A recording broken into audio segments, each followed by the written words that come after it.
Ladies and gentlemen, a very good afternoon to all of you and a very warm welcome on our platform today. This is our special webinar on reassuring growth in times of COVID-19. The speakers include two eminent personalities from CRISIL Infrastructure Advisory, Vivek Sharma, who is a Senior Director of Energy and Natural Resources, and Pranav Master, Director of Energy. This webinar would focus on the latest trends in the RE sector, including capacity addition and bid tariffs, etc. It will also look at the measures which are necessary to be implemented to ensure sustainable growth in the sector, particularly in uncertain times like these. Vivek, can I request you to take it further from here? Thank you, Sudhir. Very good afternoon to all and a warm welcome from CRISIL. Just to quickly introduce, I am Vivek Sharma. I lead the energy and natural resource practice at CRISIL. Briefly, as you all know, that we CRISIL Infrastructure Advisory works very closely with the government, multilats, and private entities on various infrastructure sector, including renewable energy. So since we work very closely, we do track the industry, and monitor it very closely and provides our inputs regularly to the government in terms of what action or policy initiatives are required to be taken so that the sector is vibrant enough and viable enough to take it forward. The way we have structured our presentation today, largely in three baskets. One will first talk about, give a background in terms of the growth story in RE sectors till now, and some of the key initiatives taken by the government, especially during the last quarter or so. Then we'll move to unprecedented time we are all right now in is the COVID-19 and how it is unfolding and impacting growth story till now, and what need to be changed to move back or re-energize or reassure that growth happens during COVID-19 times and also going forward, because the impact of COVID is, I think we all have to bear for some more time to come. And lastly, we will give some recommendation from our side to overcome this tide, and how should the sector should be still sustainable and carry on moving under this COVID-19 impact. Pranav, can you move to the key message slide before I hand over to you?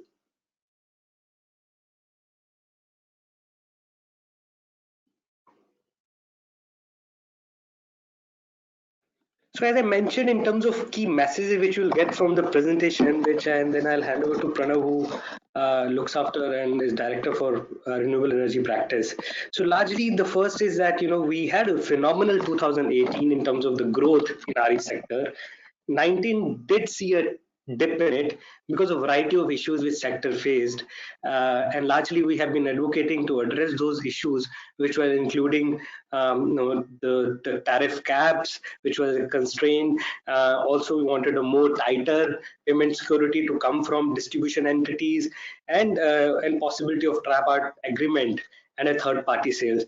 I think this is something in last quarter or two, MNRE and Government of India has tried to address in their contracts to overcome this issue which we faced in 19, especially looking at number of bids were undersubscribed or not subscribed in the in almost a period of 12 to 14 months.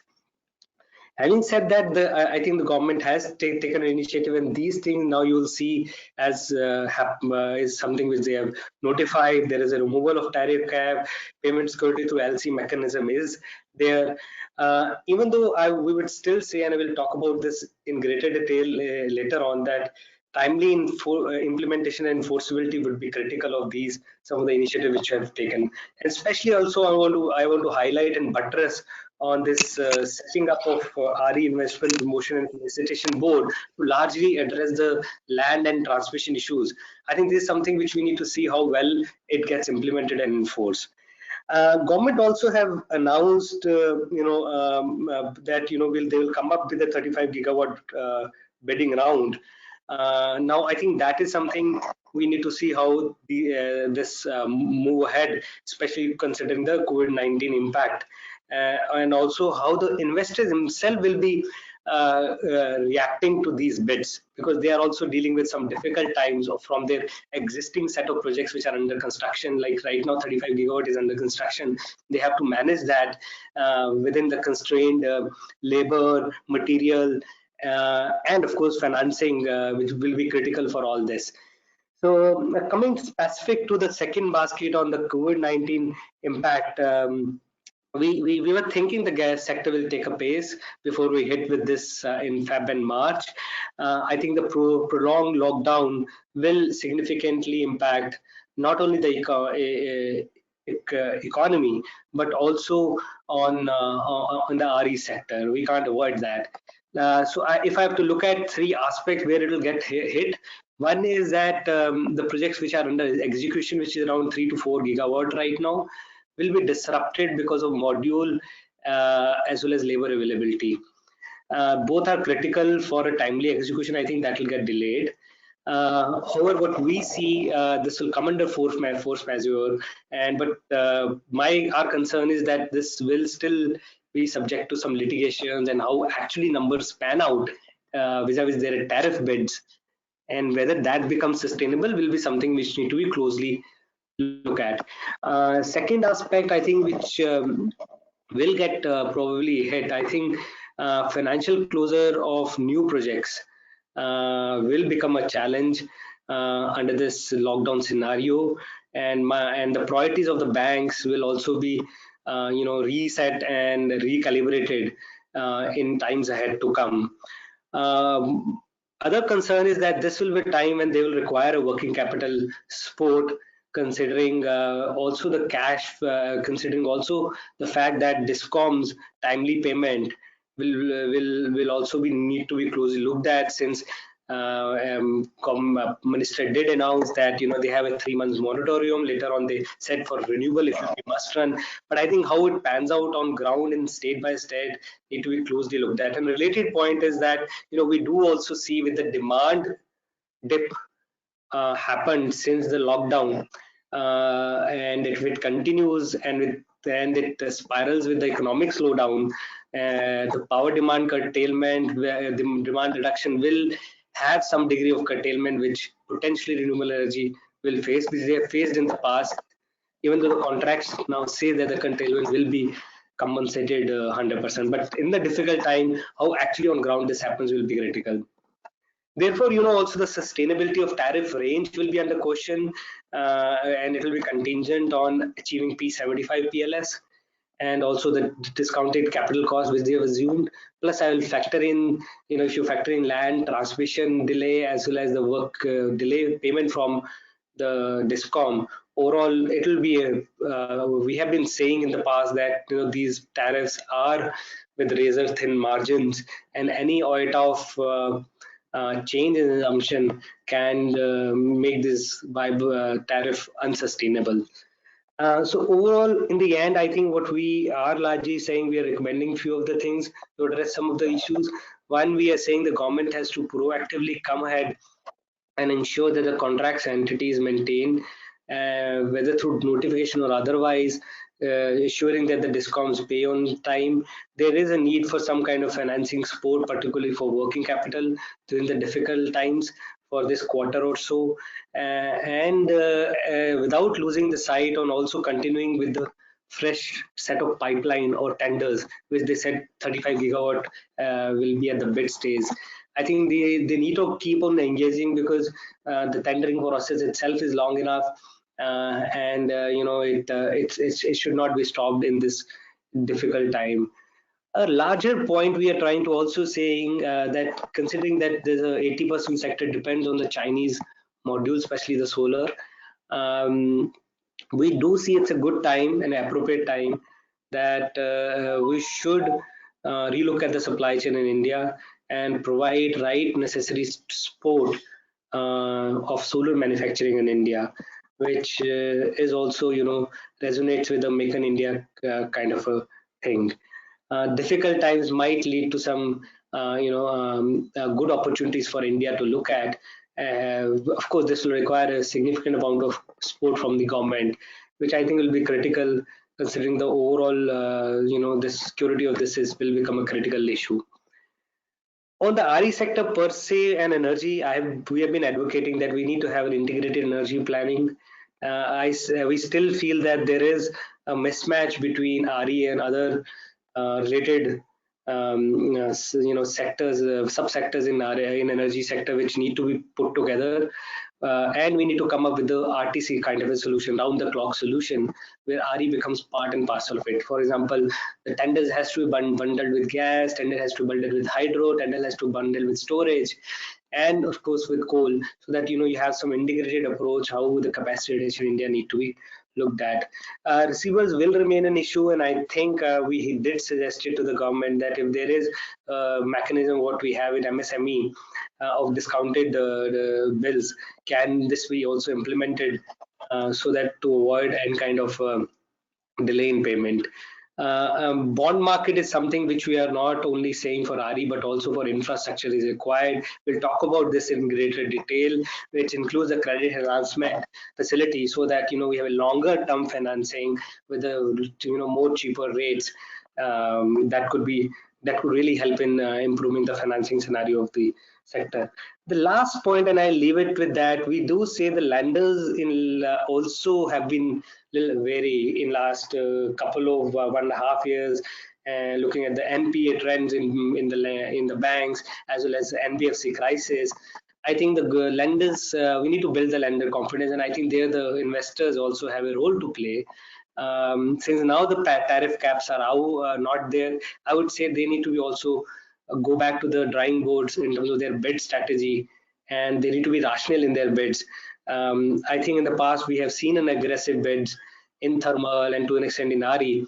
I think that need to be recalibrated so that the lenders also get the confidence on the viability of the tariff quoted by the private investors, considering all the project risk, including land delay, evacuation delay, discom payment on time, and P75.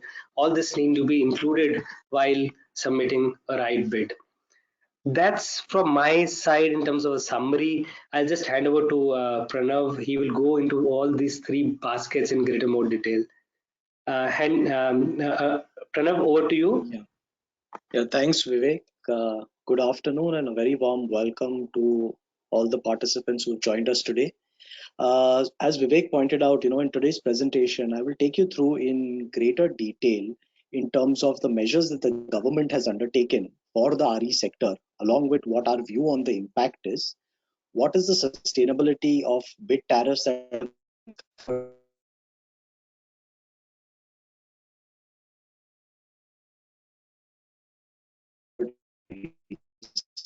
recently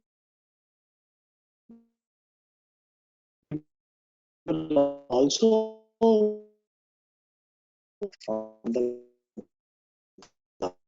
government's end.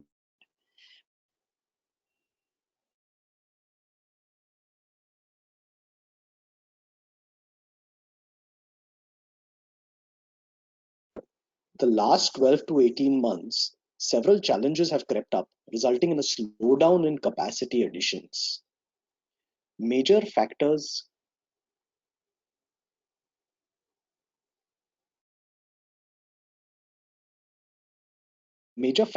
that have hurt investor sentiments have been the cancellation of PPAs, renegotiation of tariffs, as well as the artificial capping of tariffs. Another major deterrent that has hindered the sector has been the delayed receipt of payments from discoms. Now, at an aggregate level, RE developers have an outstanding of close to 7,000 crores as on February 2020. So this is significantly stretched their working capital position. And of late, what we have also seen is land and evacuation has become a constraining factor, particularly for the ISTS projects. Now, to address these issues, the government has taken several measures. What we have done is on this slide, we have broken up the measures into two baskets. One is measures that would be an immediate positive, and those where benefits will accrue only over the long term. Now, if you look at in terms of immediate benefits, One is tariff capping has been done away with. Now, this was one of the big reasons for under subscription in several tenders. This will now allow a fair market discovery of tariffs, but at the same time, IPPs must now refrain from aggressive bidding for it to really be effective. On payment security, also, there is now an LC mechanism for scheduling power. While this is a positive, it has only partly been successful given the compliance levels. But if you look at the SECI PPAs, where now the tripartite among states, RBI, and SECI exists, uh, that is clearly a big positive, and in fact has been recently tested and triggered in the case of Andhra Pradesh very recently. Also, in terms of immediate benefits, the government has announced a reduced tax rate for newer projects and also offered 100% exemption on interest, capital gains, and dividend income for infrastructure investments to sovereign wealth funds.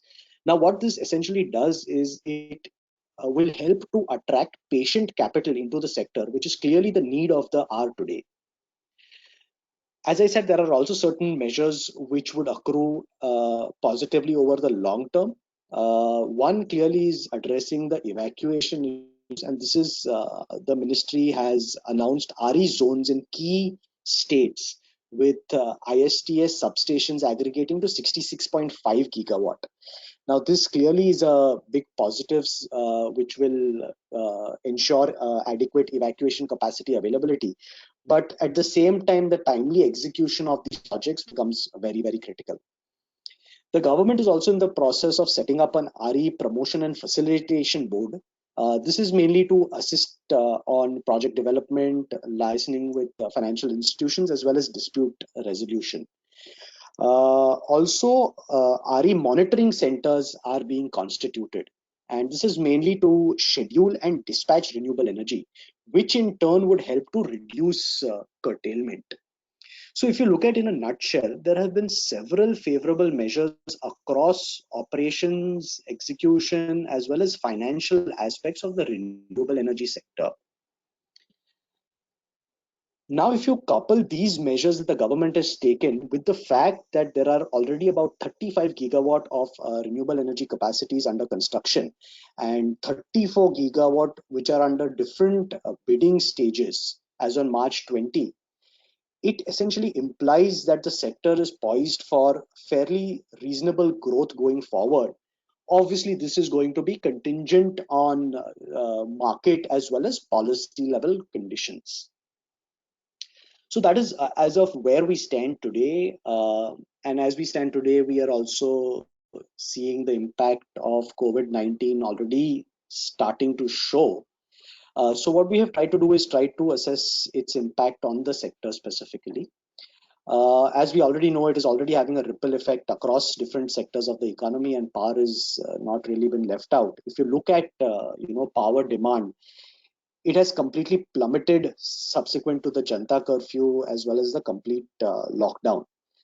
And if you see the chart, the peak demand has completely nosedived by 22%, whereas energy requirement has also fallen by about 25 odd percent. As a result of this, almost 50 gigawatt of capacities have been shut down as of April 5th, primarily in the northern and southern regions.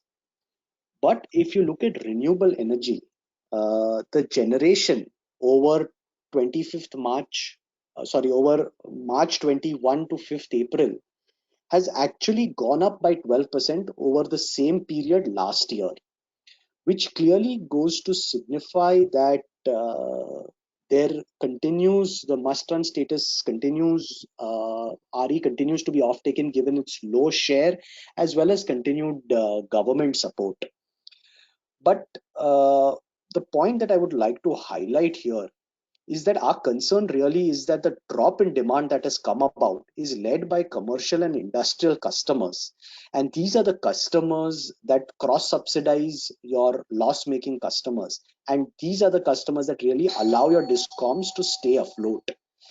And in the event of a prolonged lockdown and its aftermath, would clearly start even showing impact on offtake from renewable energy projects. So while today we are seeing a growth of about 12%, if there is a prolonged lockdown, we will start seeing impact happening on this as well. Now, in this current situation, the government and the ministry together have announced a slew of measures for the power sector. Uh, these measures, we essentially believe, are intended to ensure regular power supply to consumers.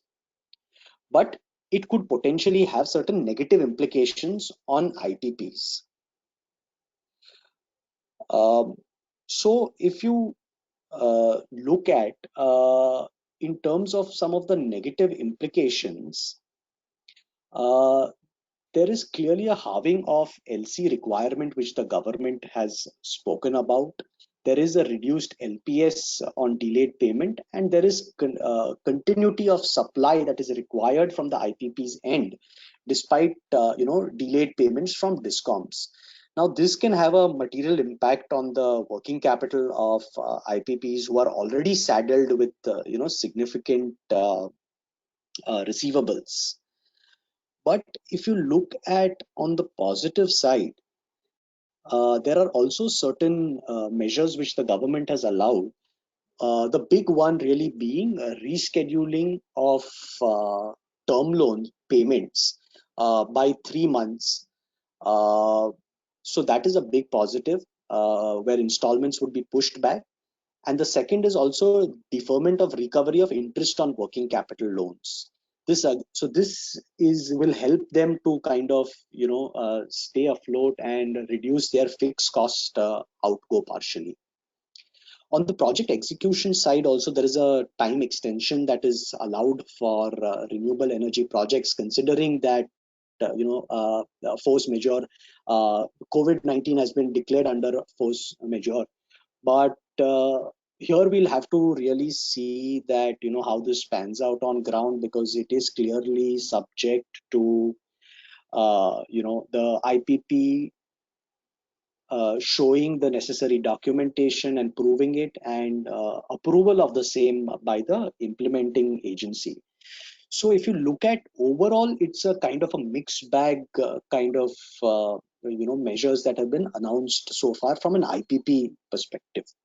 So what do all this really mean? What we have tried to do here is we have tried to assess the impact on few elements of the RE value chain.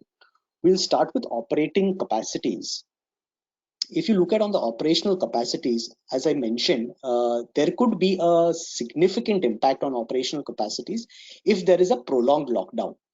This is because it will lead to complete demand destruction and also further impact the precarious financial health of discoms. Uh, this means that operational capacities could face significant curtailment risk, and it also means further delay in discom payments. For under construction projects, I already highlighted that FM is what will be triggered, and we could see disruption in about 4 odd gigawatt of capacities owing to lack of availability of modules, as well as labor that have actually seen an exodus to their respective home states.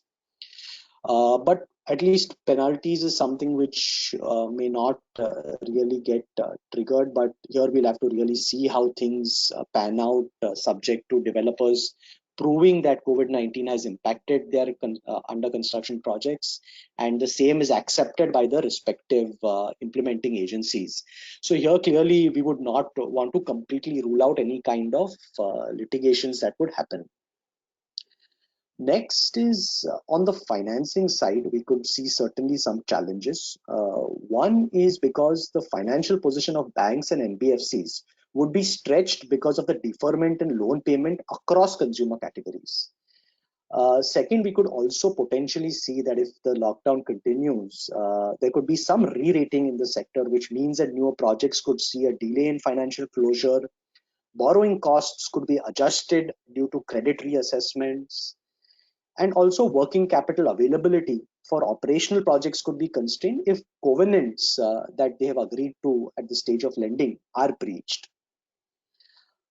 Lastly, equipment manufacturing also would be impacted because of a shortage of raw material and labor, and there would be also rupee depreciation, which would impact such capacities. But a larger fallout of this pandemic would essentially, as per us, mean that we could potentially relook at the entire supply chain, and that would happen obviously in a more phased manner. So clearly it will have much larger implications than the near term ones. Now, to tide over this ongoing pandemic, we have tried to put together a few critical measures that could be adopted in these difficult times. One is clearly assuring offtake from operational projects is going to be very, very critical. Therefore, ensuring must-run status, no curtailment of RE, management of the grid in case of low demand. These are very important. So, in a nutshell, I think contract compliance is going to be the single most important factor during this challenging time. The second is lending financial support, particularly on working capital, is going to be important given that IPPs are already saddled with large receivables. And therefore, directives to banks to open and enhance credit lines for renewable energy generators by even potentially collateralizing DISCOM payments with defined interventions would be quite important at this stage. Next, also from a domestic equipment manufacturer perspective, given that they are supporting an essential service, there could be some relief package in terms of temporary exemptions on taxes, duties, or even interest subvention on working capital. But here, as I highlighted, there is a larger message that we'd like to give across is that it essentially means relooking at the supply chain, potentially giving the right incentives to promote indigenous manufacturing, and this, even if this means potentially higher costs, it is going to be in lieu of energy security for the future, and hence certain incentives for domestic manufacturing would also be looked at more from a larger picture perspective going forward. And lastly, from a business continuity standpoint, I think it is very critical that auctioning of new capacities continues. And I think this is very much possible in today's day and age with effective communication technologies. I think it's very much possible. And more importantly, I think it sends the right signal to the investors for whom a visible pipeline is actually very, very critical. So this, in a nutshell, concludes our section on the COVID-19 piece. Coming more to the fundamental aspect on the bid tariffs. Here we are broadly aware, so I'll quickly run through that. Tariffs, there are 2 points that I'd just like to highlight here. One is that there is clearly a difference in the tariffs depending upon the procurer here.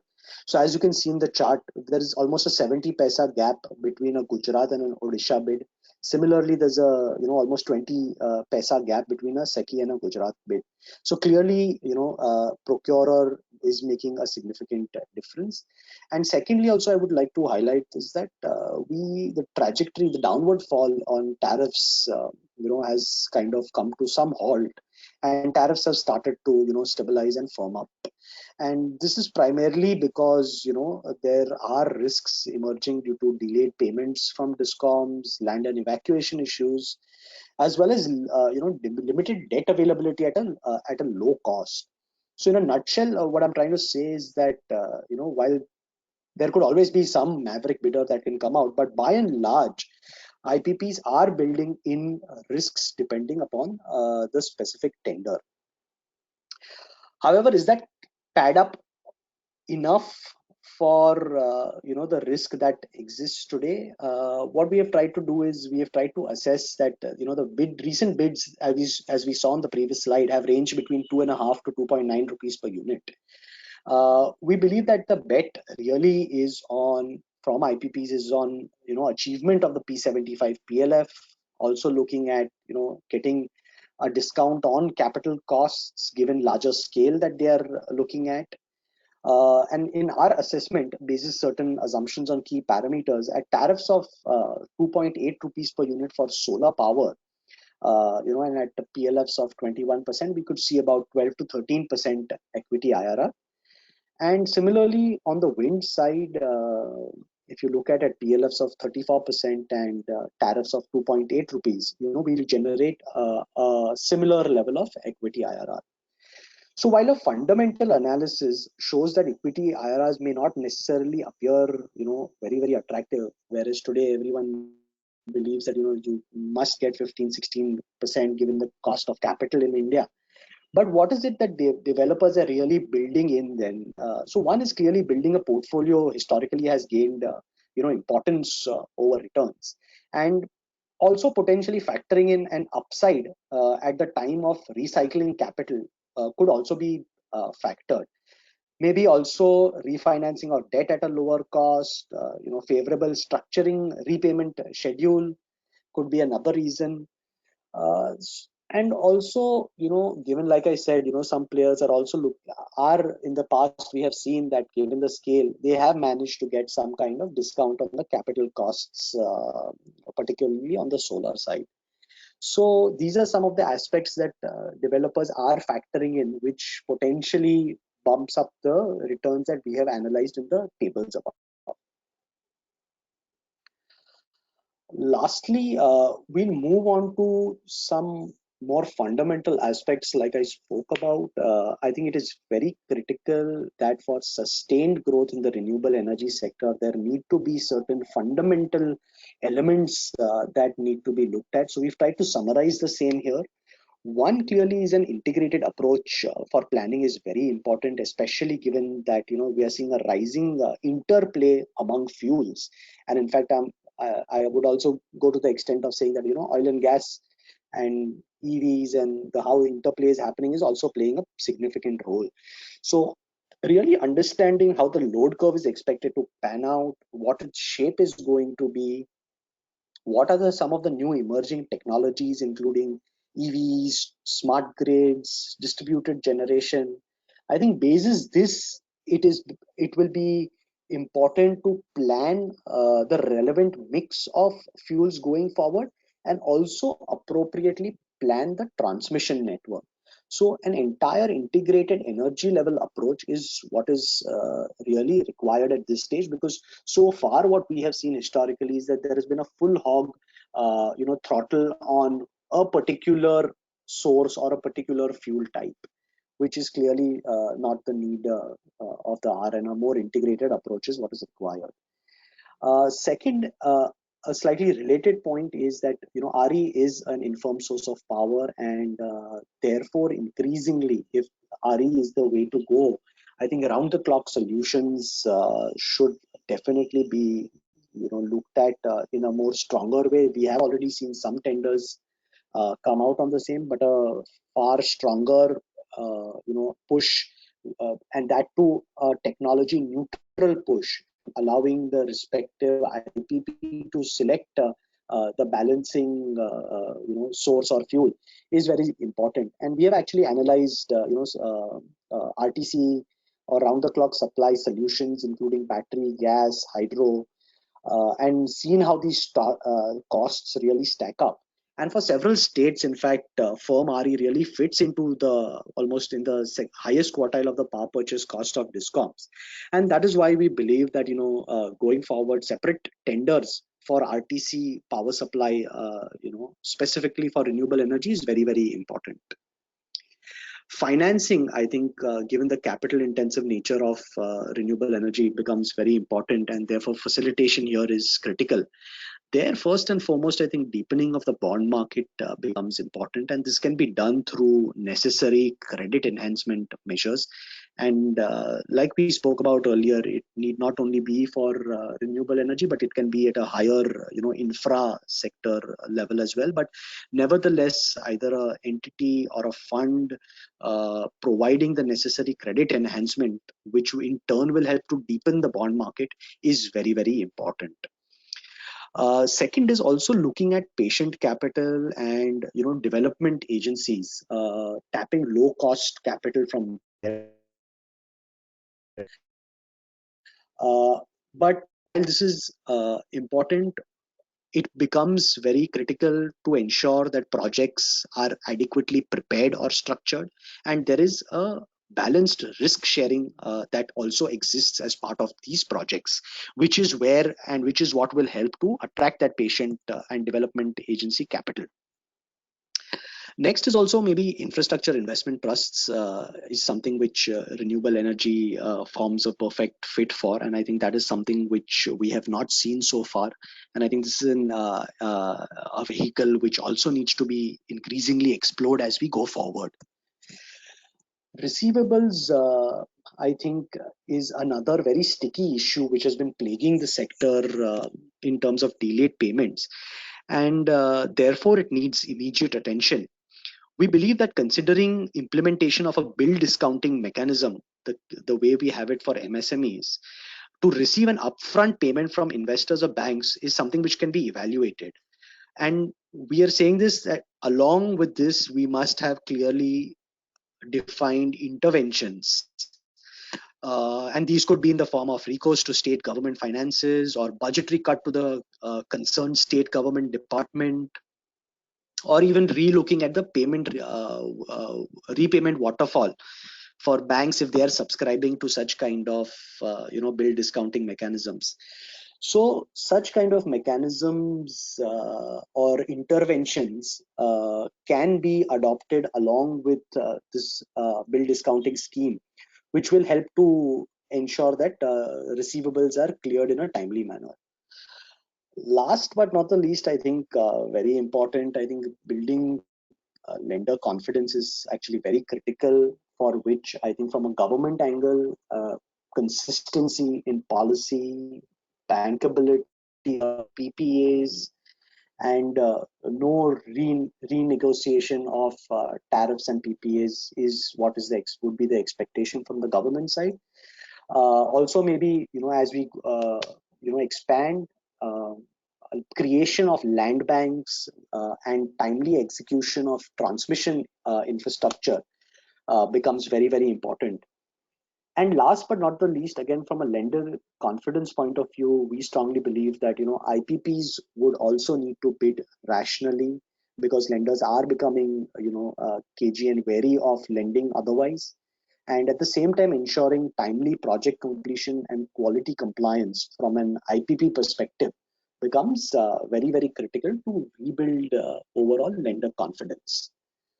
So that is it from our end. I will now like to invite Sudhir, who will take over the proceedings to take it further. Over to you, Sudhir.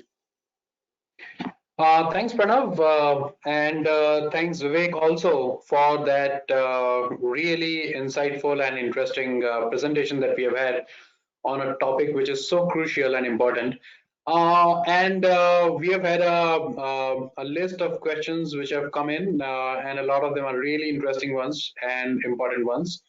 So if we are ready for the questions, I think let's begin with a question on targets, right? So here's a question which is, what will be the impact of COVID-19 on renewable energy targets for India regarding its ambitious 175 gigawatt plan of the government? Now that's a very broad question, of course, but a very important and crucial one. So please go ahead. See, in terms of targets, I think irrespective of COVID, I think the bigger issue in terms of the 100 gigawatt for solar was largely the shortfall was likely to be because of rooftop solar, where the target was very steep in terms of 40 gigawatt. The shortfall essentially was largely on account of that. Whereas if you see on the utility scale, I think we would more or less be home, give or take a few gigawatt. But the shortfall really is on account of rooftop solar. Even in terms of wind, I think irrespective of COVID, I think targets would have been more or less achieved, give or take certain gigawatt. But yes, now in light of the COVID-19 impact, we we will definitely see, like we highlighted in our presentation, about 4 odd gigawatt, where we could see some delays. Obviously, this is contingent on how long the lockdown continues and what the aftermath of that lockdown is on the overall economy, is something which it will be contingent on. I'll just add, Pranav. See, the few signposts we need to look at. One, of course, how long the lockdown will be. And second, I think the lockdown impact have been that there has been significant amount of labor movement, which is essential for any construction work. So I think even if the lockdown opens in, when I say open or resorts to normalcy, it's not like 21 days, because there will be after effects of that. The labor coming back to work will be, I think, to add more time on that. Plus, I think the second critical thing will be also the how investor will respond in this difficult times. Will they prioritize this, or will they prioritize their existing set of construction activity or operational project? That itself will be seen. And last, also, even the government announces that tender, and the investors do react. The lenders also need to, financing will be critical, and I think that signpost one need to look at how things move out, and how the banking sector also. So essentially, yes, there will be slippage in targets. I think that much we can say, factoring in it COVID impact of this quarter two. At least we see a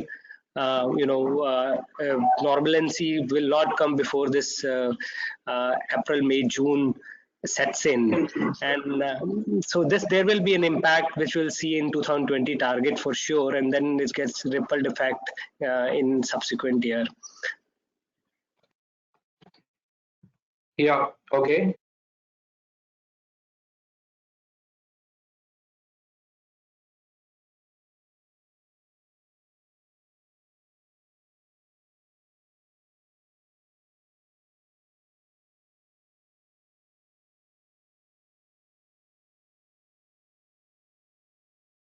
Hello. Yeah. So the next question is, do you see the possibility of safeguard duty getting extended on solar modules, or they will kick in BCD, that is basic customs duty for all, considering the COVID situation? Yeah. I think extension, at least as of now, given the kind of situation where we are at, may be unlikely, given that there are already a pipeline of projects which need to be executed, and clearly domestic capacity is not adequate enough. Having said that, I think the budget had announced a basic custom duty, and later on there was a notification which said that at least as of now this will not be taken up and could potentially be relooked subsequent to expiry of the basic custom duty. But however, that was in case of business as usual situation. Now I think the situation is slightly or significantly different. So I think in that context, I think this would certainly be relooked at.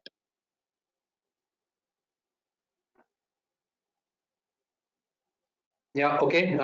Thanks, Pranav. The next question is, do you think this is the right time to encourage the Indian industry for domestic manufacturing of solar panels to avoid Chinese items due to the COVID-19 situation that is there?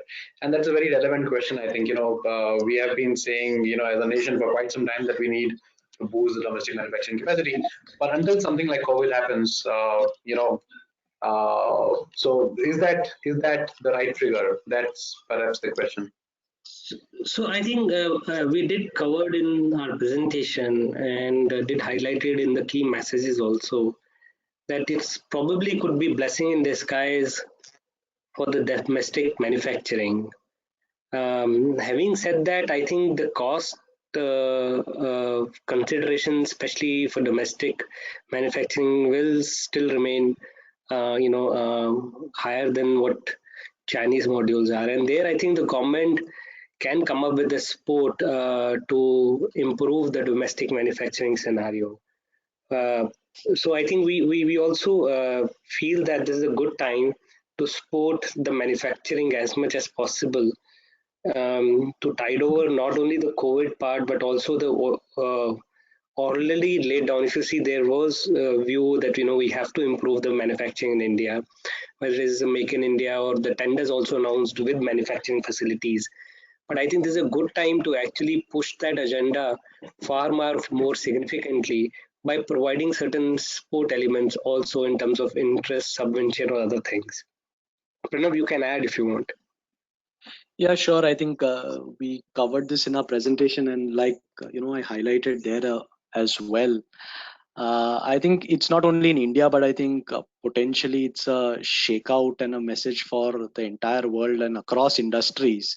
Maybe a relook at the supply chain is certainly on the cards. Obviously, it will be in a gradual and a phased manner, and the way at least I look at it is that it is like, even if it means higher costs, it's like insurance against energy security.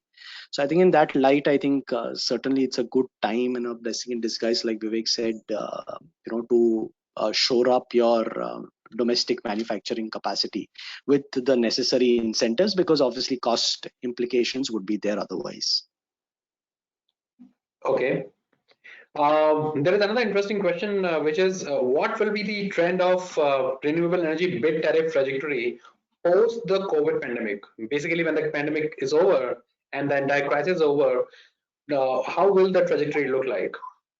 So, I'll address this in 2 points, 2 sets. One is that with COVID or without COVID, we made this message that, from the government side, they have been providing required support and they need to continue doing that.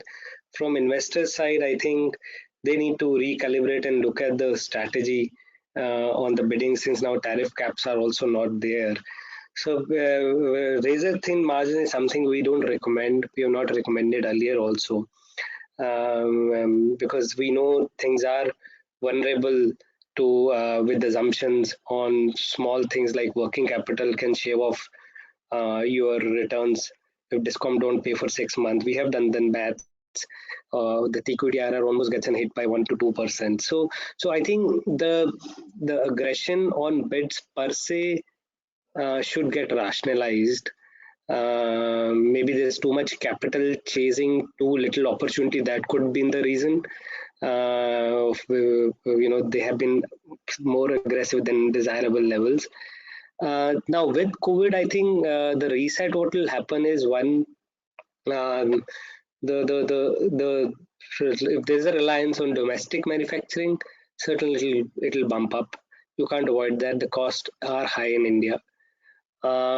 Second, I also see that they will also factor in the delay which will potentially have on account of land acquisition and even labor mobility and movement, and the entire supply chain movement. That's second. That cost they will factor in. Third, the Discom this year, I think the health will deteriorate for sure, because we will have a washout 1 month of their paying consumers not using power. And then if this continues with the economic slowdown, they will be in a bad shape. So working capital in ground will become an issue for Discom, and therefore the payment to these people because of COVID. So essentially, I think they will factor in these factors, including, say, if they still continue to buying from China, the port delay, handling, taking out stuff, all those will add up to the cost on ground. So to answer your point, if today bids or tomorrow bids happen, I don't see, I do see an upward trend in that. Okay, yeah. So I have two similar questions on lending. So it says that with the economic lockdown, it is obvious that the businesses will be hit hard and will lead to larger NPAs in this financial year. How will this impact the lending sectors, which was already struggling with a lack of liquidity? And there's a similar question where it is being asked, is there a possibility that financing by lenders will be restricted due to COVID-19 to renewable energy sector? So please answer. Yeah. So here at least we are hoping things are temporary in nature. You will definitely have a period where the RBI has already said that there will be a moratorium on installments, and this is not specific to the renewable energy sector but across the board, be it even for retail loans. So clearly it will have some impact on the lending institutions as well, but hoping this is more a temporary impact, and things start stabilizing as we move forward subsequent to the lockdown. And obviously it will depend upon the larger economy as well, because it's not only going to be the renewable energy sector but several other sectors, including metals and others, which are fairly large, how those pan out, which will clearly be dependent upon the larger economic growth. So I think it is to be wait and watch and see how things really pan out in the next couple of months, which will give a far more clearer picture. Okay. There is another interesting question on insurance. So somebody is asking, the insurance cost has increased by 3 times in the past some time due to the tightening of rate by RE insurers. So now the insurance cost on the projects are coming to around 1% approximately. The broad question here is, how should companies manage this, in times of Corona and COVID? How should companies manage the rise in insurance cost? See, I think this is obviously it's a kind of a calamity, and expecting something of this sort would obviously be challenging. But I think, like we spoke about earlier, I think at the stage of bidding itself, I think it is very important that all the necessary cost elements are broken down granularly, and each of those cases are cost elements are looked at in detail and assessed what realistic cost and realistic assumptions on each of these would really be. So I think that is very, very important to consider at the stage of bidding itself, and not take a very aggressive stand or an aggressive view on any of the cost elements, be it working capital or be it insurance. Okay. There is another question on the regulators. So, can you also enlist the recommendations from CERC or SERCs in these times for the RE sector? So it's being asked by somebody from CERC itself. So broadly, the person is trying to understand what is the regulator's role when it comes to managing situations like this is concerned. See, there I think clearly we already highlighted that I think single most critical piece here is to ensure contract compliance. I think that is very, very important in this challenging time, because it is impacting the entire value chain and not a particular segment within the value chain. So I think ensuring contract compliance from a regulator standpoint is going to be very, very important, and taking a neutral stand and neutral and independent stand, I think, will be the very important in these challenging times. Okay. Okay. Yeah. There is another interesting question on technology front. What will be the impact of the utilization of high-end technology such as solar tracker and the automated cleaning technologies because of COVID-19?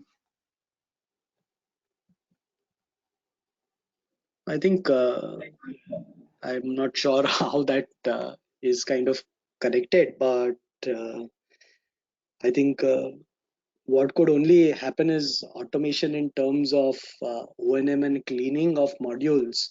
I think that is something where if developers have adopted that, that kind of helps them tide over the potential O&M risk or generation risk per se.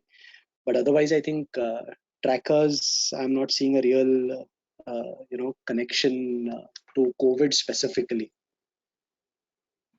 Okay. Maybe there's a cost angle there, Pranav. Maybe the other person is trying to ask, that a lot of these latest technologies come at a higher cost. So from that point of view, would companies want to delay that kind of capex? See, I think it is very clear that some of these costs also help to reduce the LCOE, and there clearly is the benefit over the cost. The benefit is larger than the cost of these technologies, which is the reason why these technologies are first of all adopted.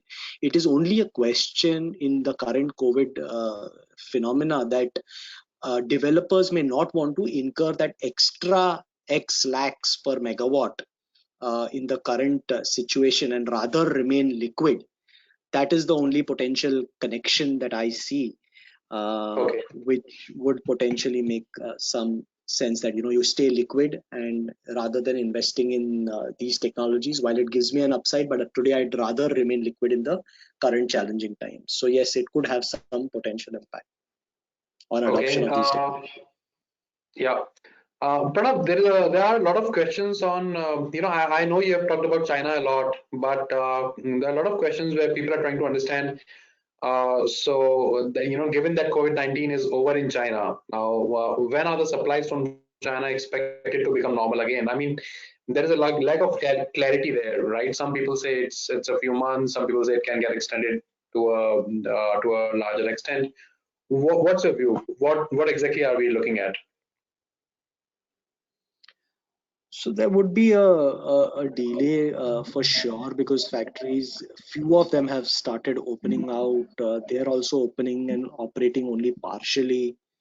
So there too, it would take at least a couple of 2 to 3 months, till the time factories open in full swing. They will also be having, a lag in terms of past orders which are pending, because you had the Chinese New Year, and then you had the extension of that because of the COVID impact. So I think there is a significant lag also in terms of orders. So in terms of module availability from China, yes, we would certainly see, 2 3 months by the time factories start operating in full swing, and then subsequent to that only we would expect deliveries starting to happen. Because Okay. also we would want to keep in mind that at ports in India also, we are not today operating in full swing. There could be certain labor shortage there as well. So that could also potentially delay arrival of modules at the respective sites or locations. Okay. Next question. Without any significant structural changes in discoms or the change in the level of political populism, can we really hope for a significant turnaround in power and RE sector? Now, that's a very interesting question, and I would really like to see how you want to answer that. See, there I think there are several aspects which can be looked at. So one is clearly a rehaul in terms of tariff structures. I think today, in today's time, it is really showing an impact, that if today we would not have CNI consumers, cross subsidizing your agri and household consumers, then the uh, impact on discoms would have been that much limited. So one is rehauling the entire tariff structure, looking at direct benefit transfer to subsidize your household and agriculture consumers, is one of the ways where we can rehaul the entire tariff structure. Second is, from a regulator's standpoint also, we need to ensure that there is adequate independence in the orders that get released. I think that is again a very, very important piece. And last but not the least, I think introduction of the private sector, I think, is very important in some shape and form, either in terms of franchisees with with adequate control, or a full outright privatization. In some shape and form, private sector participation becomes very, very important. Yes, yeah, Pranav, Sure. if I may add, I think this is an important question, and Discom remains a uh, weak entity in the entire value chain. And we have been saying this, whether it was earlier promotion for thermal generation or now RE, Discom health will remain a critical issue. We don't see immediate solutions there, even though we have been strongly advocating, like some of them that Pranav mentioned in terms of tariff complete rationalization. But I think from Uday 1 and now they are thinking of another round. We have supporting Discom for a little too long. I think time has come. We need to take some bold decision in the Discom side. I don't see we can afford another Uday 2. And with this COVID, the health will further deteriorate this year. We need to look at the privatization option. The states won't have money to support them, and center with this COVID. If you add that element, I think fiscal health this year will be a challenge for center or state to support Discom. This might be a time to actually bite this bullet, and push some of the reforming agenda which is desirable at the distribution level sector, which will impact the entire value chain, including the renewable energy sector. Okay, yeah. Thanks Pranav, and thanks Vivek for the answers. And we have a long list of questions, and questions are keeping on and on coming. And some of them are really interesting and important ones. But the time is not really on our side. And with this, so we come to the end of this webinar, ladies and gentlemen. Thank you everyone for your time and being a patient audience. A copy of the video of this presentation and the webinar session will be available soon on ET Energy World. So please keep watching this space for more, and have a nice day. Thank you. Thanks.